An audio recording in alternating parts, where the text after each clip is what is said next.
ఇప్పుడు ₹5కి భోజనం పెట్టడం వల్ల మీలాంటి వాళ్ళకి ఏ విధంగా ఉపయోగపడుతుంది బాబాయ్?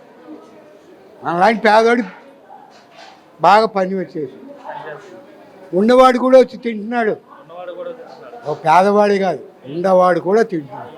అంటే భోజనం క్వాలిటీ బాగానే ఉంటుంది అయితే. బాగుంది. అంటే మరి గత ప్రభుత్వం వాళ్ళేమో ఈ అన్నా క్యాంటీన్ వల్ల ఎటువంటి ఉపయోగం లేదు, ఎవరు తినట్లేదు, ఎవరో రోడ్డు మీద వాళ్ళు తింటున్నారు, ప్రజలకు ఏం లాభం లేదని చెప్పి తీసేశారు కదా, మూసేశారు వాళ్ళు. మళ్ళీ చంద్రబాబు వచ్చి వీటిని తెరిపించి మళ్ళీ అన్నం పెడుతున్నాడు ₹5 ప్రతి పేదవాడు భోజనం చేయాలని చెప్పి.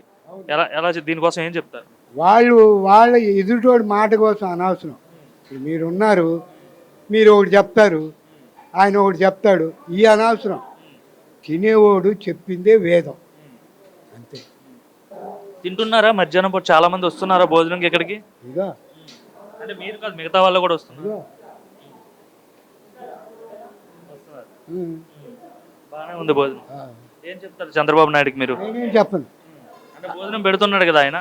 చెప్పాల్సినంత శక్తిగలలోని కాదు ఆయనకి ఎదురుపడి. కాబట్టి ఆయన తింటుంటే చూస్తున్నాడుగా, ఆయనే అర్థం చేసుకుంటాడు.